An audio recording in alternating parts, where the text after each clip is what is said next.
Eu enxergo que os planos de bacias, né, os planos das bacias hidrográficas poderiam ter uma visão muito mais estratégica com relação ao uso da água, inclusive estabelecendo rotas para diferentes estágios hidrológicos, digamos assim, né? Aqui no estado de São Paulo nós vivenciamos uma crise bastante grave, né, com relação à falta d'água, né? E na minha visão faltou uma discussão prévia do Comitê de Bacias sobre esse cenário e uma construção bastante pragmática de quais seriam as ações e rotas a serem seguidas em situações como essa. Então, o plano de bacia ele deixa de ter um caráter estratégico para olhar essas situações de emergência, de escassez, para ter uma visão mais generalista, que muitas vezes não pode ser invocado como a voz do comitê em situações que exigem respostas rápidas e mais objetivas, né, com relação às situações do uso da água.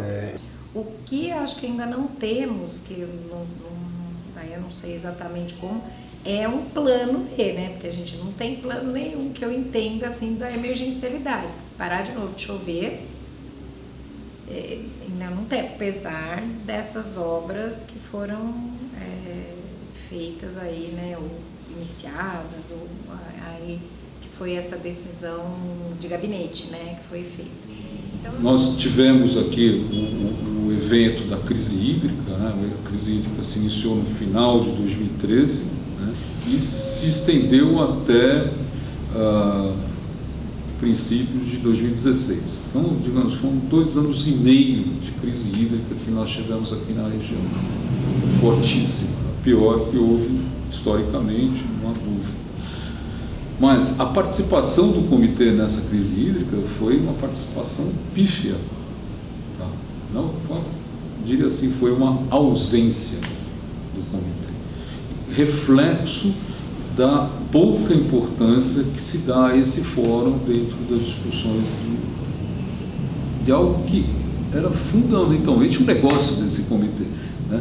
A questão da água, a questão do acesso à água numa situação de crise. Eu acho que falta muito essa questão de comunicação e fazer com que coisas que são definitivamente técnicas, que são, vamos dizer, informações verdadeiramente técnicas, que são importantes para o processo de gestão, eles devem também ser valorizados. Parece que dentro do próprio comitê existe uma dificuldade de fazer isso, que os interesses políticos, os interesses de grupos, que são legítimos dentro do parlamento, que é o comitê, afinal ele serve para isso, mas ele deveria ser melhor contemporizado com questões técnicas. Eu, como técnico, vejo isso, né? A gente vê comitês de bacia que discutem vazão de rio, discutem várias coisas de rio, quando o abastecimento daquela bacia hidrográfica é nitidamente de um outro recurso que mal está no plano de bacia. Então, essas coisas técnicas que deveriam realmente e se mostram como importantes, eu acho que tem um problema de comunicação dentro do próprio comitê, de pessoas que vêm de várias experiências, que é ultra legal dentro do comitê, mas eu acho que precisa existir uma equalização disso. Olha, um segmento importantíssimo está faltando, que são os movimentos de moradia, que antes participavam, eles excluíram. Por exemplo, a Lei Geral de Mananciais, que é a 9866, lá no seu artigo 7º, garante a participação da sociedade amiga de bairro e movimentos de moradia. Tem um item específico, né, dessa participação. Eles tiraram esse item específico e incluíram lá onde participam as entidades ambientalistas. Quer dizer, você diminui a participação de um segmento importantíssimo, que é de moradia. A gente tem o maior problema de invasão de mananciais, né? Gravíssimo, né? De invasões de área de APP, Berdio, enfim, né? Essa população precisa participar para ela compreender a importância que tem a preservação, a recuperação dos recursos hídricos. Hoje, quando vamos formar chapas da sociedade civil, etc., você tem uma redução na participação, né, de determinados setores. mas eu acho que tem uma relação também com o momento do país, um momento social que o país vive, né? Porque eu acho que também essa questão da participação, acho que ela teve uma redução, não só nos comitês, né? Mas acho que é um fenômeno, até, acho que mais que nacional, às vezes até a gente lê alguma coisa que pode ser um fenômeno maior. Eu consigo me relacionar com os pares muito semelhantes. Agora, qual linguagem, ou como abordar, por exemplo, um produtor rural? Como que eu posso ganhar a confiança dele e me aproximar dele? Eu não sei fazer isso. Então precisaríamos sentar e discutir os diversos setores, porque eu acredito que para cada setor, para cada uso, tem que ter uma comunicação adequada. Tem que ter um nível de comunicação, uma forma de eu me comunicar.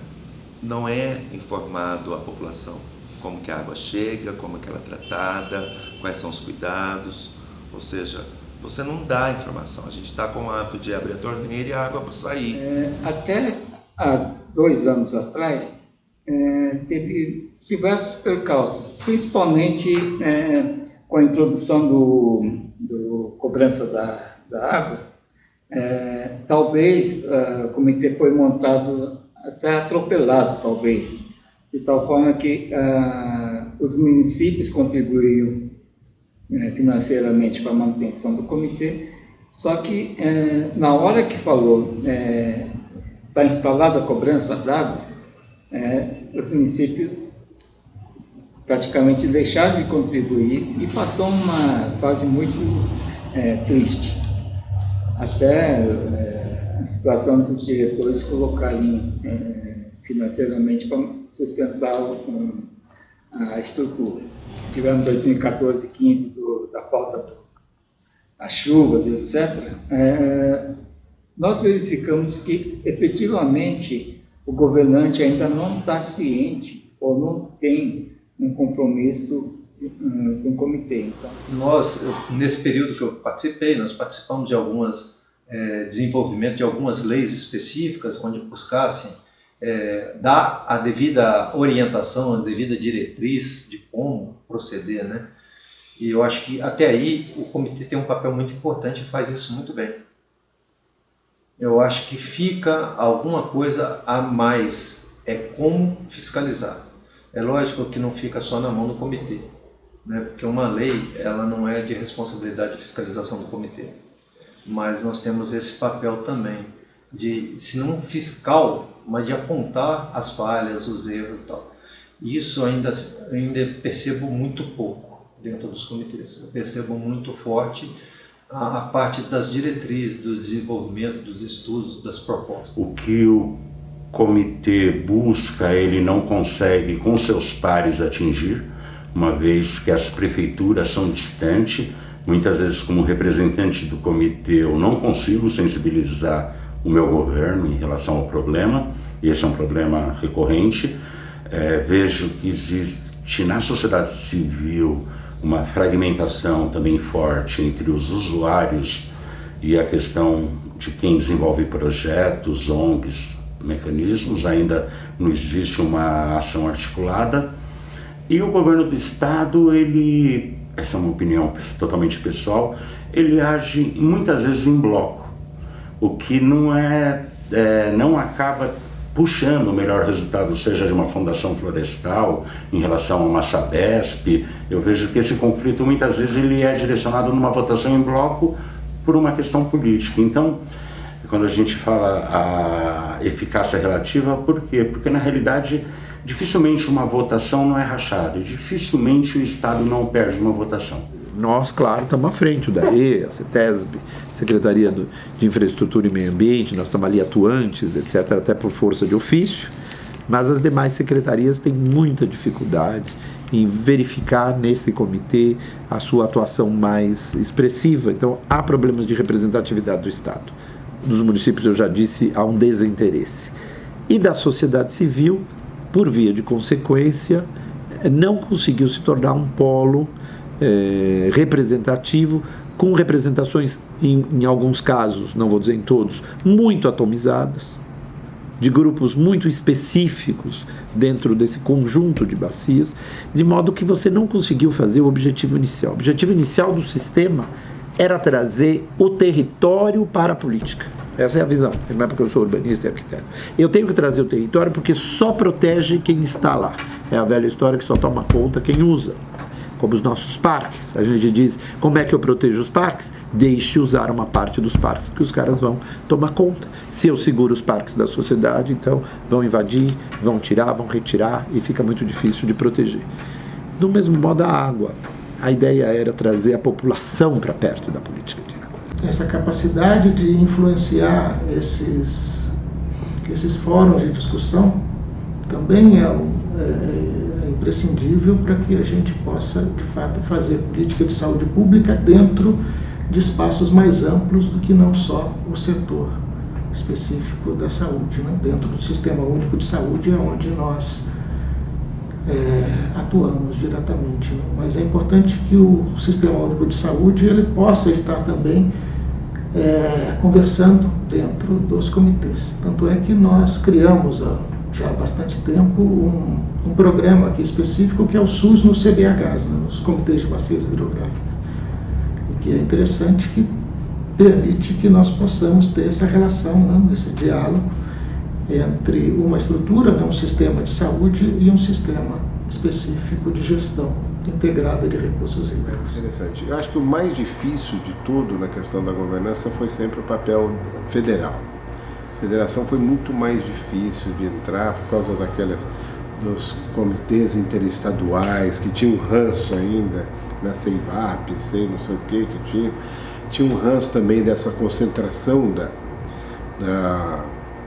das decisões, da política, né, muito forte em Brasília. Isso não passava nos comitês federais. E aí também há o mesmo problema que a gente enfrentou em 91 aqui com aqueles grupos de gestão da água, quem cuidava de água subterrânea, quem cuidava de águas superficiais, da questão da energia. Esse mesmo conflito que a gente viu em São Paulo, de 91 a 97, também se reproduzindo depois da lei federal. Então é um ajuste, era uma coisa muito nova, né?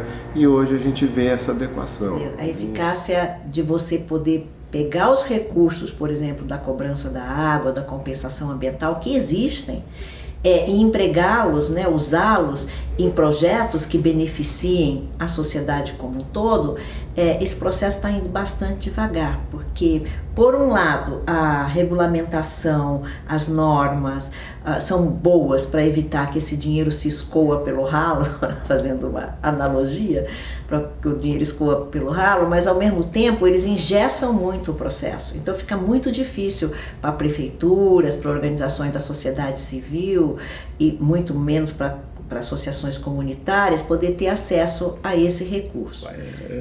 Os comitês, de uma maneira geral, né, o que acontece? Eles têm um poder deliberativo, e é forte esse poder deliberativo, mas ele tem um poder executivo muito baixo, né? Ou seja, você tem o poder de decidir o que fazer, mas não tem o dinheiro para fazer, né? Então, se a gente for olhar, você não tem a receita econômico-financeira para poder implementar as ações. Então, eu me lembro que até o pessoal da OCDE, os consultores, eles chamaram esse sistema de... os comitês são os tigres de papel.